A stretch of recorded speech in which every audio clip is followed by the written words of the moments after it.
రాజకీయాలలో అనూహ్య పరిణామాలు అయితే చోటు చేసుకుంటున్నాయి. అందులో ఏంటంటే బీఆర్ఎస్ మాజీ మంత్రి ప్రస్తుత ఎమ్మెల్యే కాంగ్రెస్లో చేరిపోతారని చెప్పేసి మనకైతే వార్తలు వస్తున్నాయి.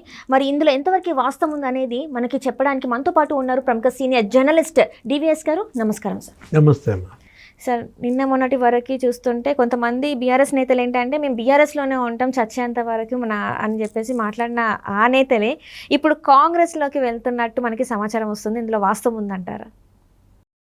మంత్రి మల్లారెడ్డి, మాజీ మంత్రి మల్లారెడ్డి ప్రస్తుత MLA Karnataka deputy CM Shivakumar గారిని కలిశారంటున్నారు. అవును సార్. సెలవు కప్పారు, వెళ్ళి కలిశారు. ఏంటి, నన్ను కాపాడాల్సింది మీరే అని, అన్యదా శరణం నాస్తి.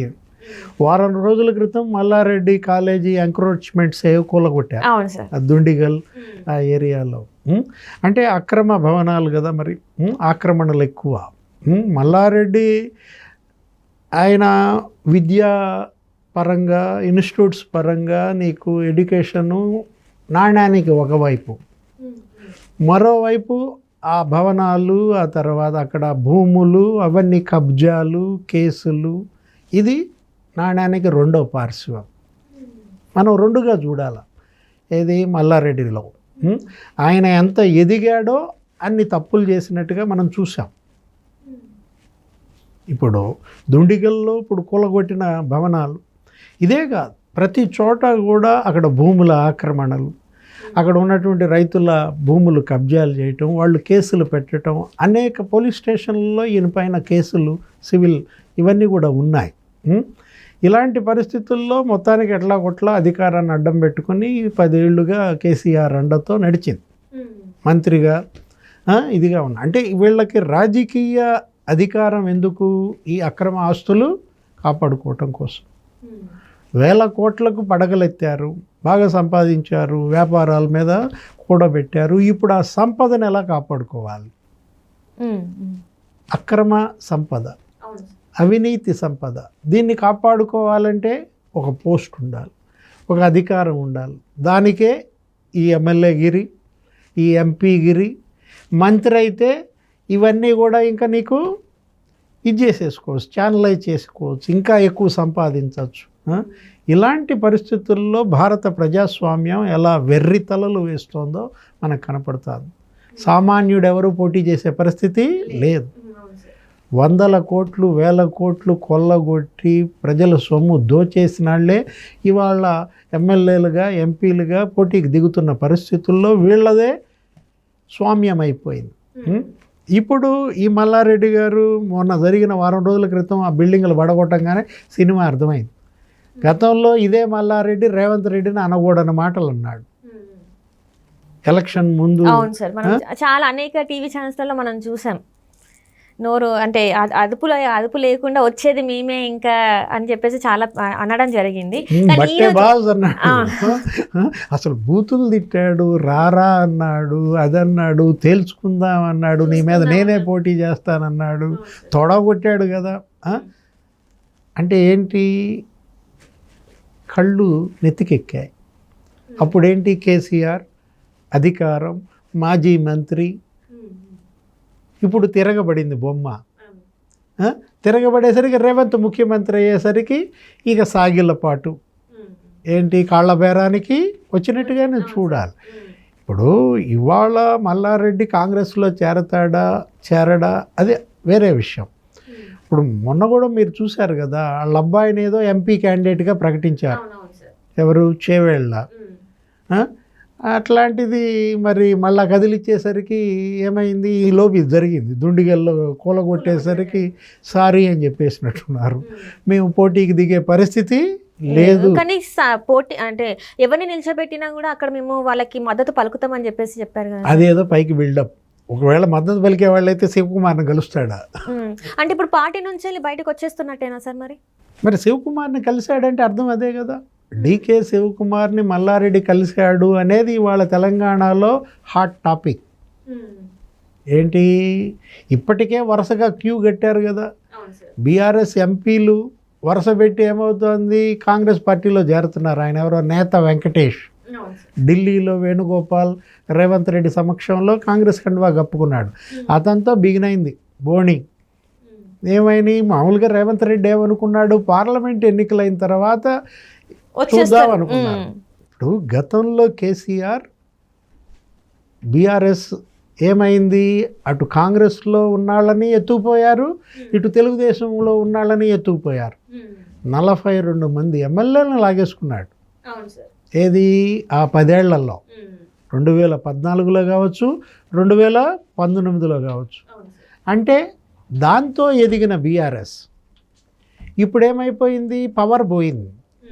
పవర్ పోయేసరికి ఈ బలమంతా బలం కాదు, ఇది వాపు అని తేలిపోయింది. ఇప్పుడు అంతా వరుస పెట్టి ఎటు పోతున్నారు, సగం మంది కాంగ్రెస్లో పోతున్నారు, మిగతా సగం బీజేపీలోకి పోతున్నారు.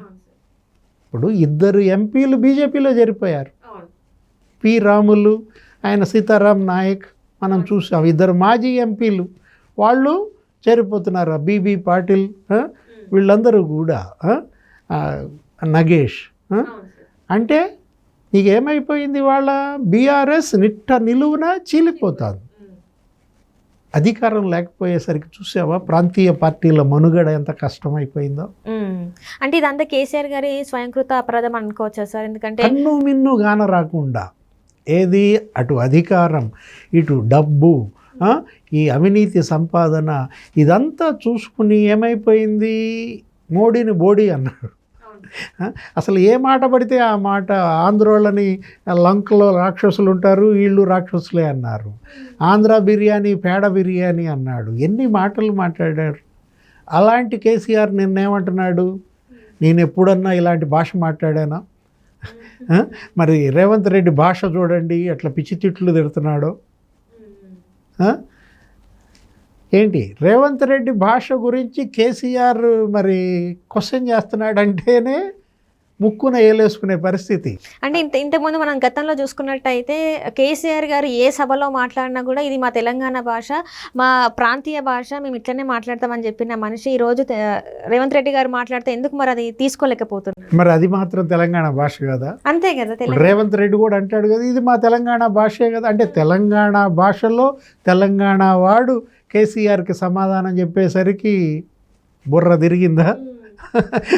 ఇప్పుడు ఏది అసలు ఈ భాష ఏంటి, ఇట్లాంటి భాష ముఖ్యమంత్రి స్థాయిని దిగజారుస్తున్నాడు రేవంత్ రెడ్డి అంటే, ఇంతకుముందు ముఖ్యమంత్రి చేసిన పని ఏంటి? ఇది ప్రజలు ప్రశ్నిస్తున్న పరిస్థితుల్లో కేసీఆర్ ఇవాళ తన పార్టీని కాపాడుకోవటం కోసం నానా పాటలు పడుతున్న పరిస్థితి అన్నమాట. నిన్న చూసావు నువ్వు వరంగల్లో? అవును సార్. ఆయన ఎవరు, రమేష్, ఆయన కూడా బీజేపీ పార్టీలో అతను బీజేపీలో చేరుతున్నానో ఏదో అనేసరికి ఎర్రబల్లి వీళ్ళందరూ కూడా అక్కడ వాలి అతన్ని బలవంతంగా అక్కడి నుంచి ఎత్తుకుని ఇక్కడ తీసుకొచ్చి కేసీఆర్కి కలిపి చూసాం. ఇవాళ ఎక్కడ ఉన్నాడు రమేష్? మళ్ళీ ఢిల్లీలో ఉన్నాడు. అంటే బీజేపీలో చేరుతున్నాడు. అంటే మనం అనుకున్నదే, బీఆర్ఎస్ ఒక మంచి చక్కటి అందమైన కేక్, బాగా టేస్టీ కేక్గా ఉంది. 10 ఏళ్ళ అధికారంలో బాగా రుచిగా తయారు చేశాడు. ఇప్పుడు ఆ కేక్ 2 ముక్కలు చేసుకుంటున్నారు, పంచుకుంటున్నారు. ఏది బీజేపీ, మోడీ షా ఒక కేక్ వాళ్ళ ఇది అయిపోతుంది. మిగతా సగం కేక్ కాంగ్రెస్ వాళ్ళు తీసుకు, రేవంత్ రెడ్డి పలహారం, ఇంకా బీఆర్ఎస్ ఖాళీ. ఇవాళ బీఆర్ఎస్ నాయకుల్ని కాపాడుకోవటం కోసం ఎంత పాటలు పడుతున్నాడనే దానికి నిన్నటి ఆ రమేష్ ఉదంతమే అర్థం పట్టిందన్నమాట. ఇప్పుడు అభ్యర్థులు దొరకని పరిస్థితి.